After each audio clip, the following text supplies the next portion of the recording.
नमस्कार दोस्तों, स्वागत है आप सभी का हमारे YouTube चैनल पर।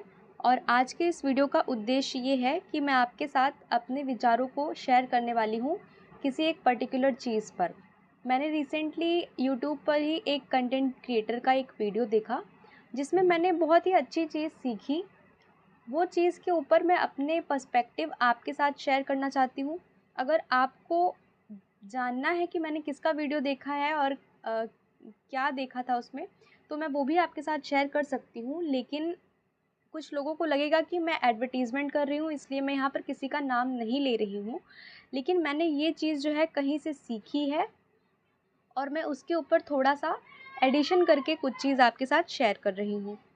सबसे पहले पढ़ाई के ही पर्सपेक्टिव से वो वीडियो देखा गया था और वो ये था कि आपको आपके जो सोर्सेज़ हैं for a student for whichever examination you are preparing, आपके जो रिसोर्सेज़ हैं वो बहुत ही लिमिटेड होने चाहिए। पहले के ज़माने में क्या हुआ करता था, कुछ था ही नहीं, मतलब कि स्कैर्सिटी ऑफ रिसोर्सेज़ थी। यानी कि किसी के पास बुक्स नहीं थे, किसी के पास टीचर्स अवेलेबल नहीं थे, ऑफ़लाइन कोर्सेज़ नहीं थे। और आज के ज़माने में क्या हो गया है, सारी बुक्स की पीडीएफ ऑनलाइन अवेलेबल है फॉर फ्री। यूट्यूब पे बहुत सारे टीचर्स पढ़ा रहे हैं, वो भी बहुत ही क्वालिटी कंटेंट, और साथ ही में मोटिवेशन और सही डायरेक्शन की भी कमी नहीं है। ऐसे केस में बहुत सारे लोग जो हैं समझ ही नहीं पा रहे हैं कि कहाँ से पढ़ें, क्या पढ़ें। पहले क्या था ही नहीं, इसलिए नहीं पढ़ पा रहे थे। अब इसलिए नहीं पढ़ पा रहे हैं क्योंकि बहुत सारा हो गया है, किताबें, lectures etcetera.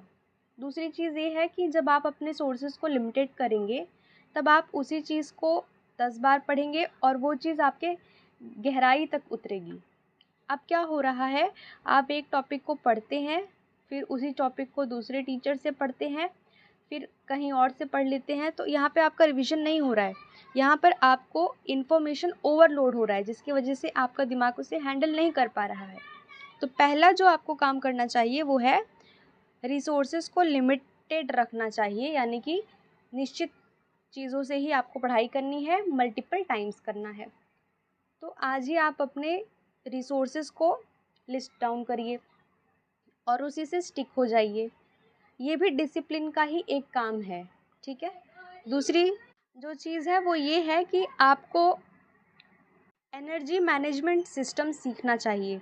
Energy management system एक ऐसी इन्होंने चीज़ बताई, जहाँ से भी मैंने ये बात सुनी मुझे बहुत ही अच्छी लगी, मैं आपके साथ शेयर कर रही हूँ। एनर्जी मैनेजमेंट सिस्टम बेसिकली वो चीज़ है कि आप अपने दिमाग का उपयोग कर रहे हैं, अपने दिमाग के सेल्स का उपयोग कर रहे हैं अपने काम के लिए। अब वो जो आप कहीं और खर्चा कर देंगे, तो वो वहाँ नहीं काम आ पाएगा जहाँ पे आपको उसकी आवश्यकता पड़ेगी। जैसे कि आप पढ़ाई के लिए कर रहे हैं, आप अपने आंसर्स को याद करने के लिए दिमाग का सेल्स यूज़ करना चाहते हैं, लेकिन ऑलरेडी आपने शॉर्ट वीडियो चला करके या फिर इंस्टाग्राम चला करके या फिर किसी से बात करके या फिर क्या कह सकते हैं, कुछ ओवर थिंकिंग करके, मल्टीपल चीज़ें हैं, वो सारी चीज़ों में आपने अपना दिमाग जो है खर्च कर दिया और इसलिए आपका जो एनर्जी है वो ड्रेन हो गया।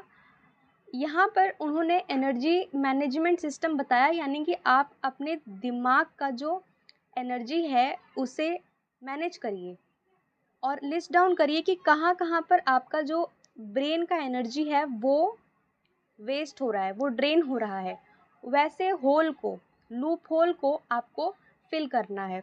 अपने लाइफ में से ऐसी चीज़ों को इरेडिकेट करिए जहाँ पर आपका बिना मतलब के एनर्जी लॉस हो रहा है, तभी जा कर के आप अपने ब्रेन एनर्जी को आप ड्रेन होने से बचाइए।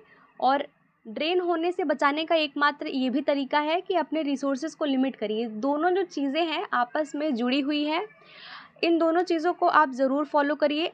कोई भी क्लास में आप हैं, 10th में है, 12th में है या फिर आप ग्रेजुएशन में हैं, कॉम्पिटिटिव एग्ज़ामिनेशन की तैयारी कर रहे हैं, ये चीज़ का आप ज़रूर ध्यान रखिए, क्योंकि निरंतर अभ्यास से किसी चीज़ को साधा जा सकता है, लेकिन अभ्यास एक ही चीज़ का होना चाहिए।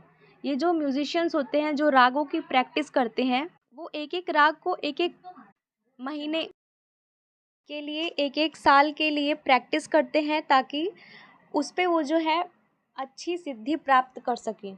तो कोई भी चीज़ को समय लगता है, लेकिन समय दे कर के आप अलग अलग चीज़ करेंगे तो इट विल नॉट वर्क। इसीलिए आपको अपने रिसोर्सेज को लिमिटेड रखना है और अपने ब्रेन एनर्जी को ड्रेन होने से बचाना है, ताकि आप अपने एनर्जी को एक डायरेक्शन में यूज़ कर सकें।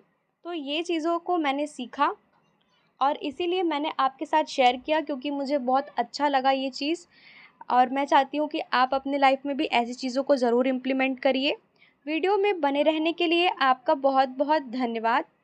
और आपको कैसा लगा ये वीडियो मेरे साथ ज़रूर शेयर करिए। अपने कमेंट्स के माध्यम से अपने विचारों को मेरे साथ ज़रूर शेयर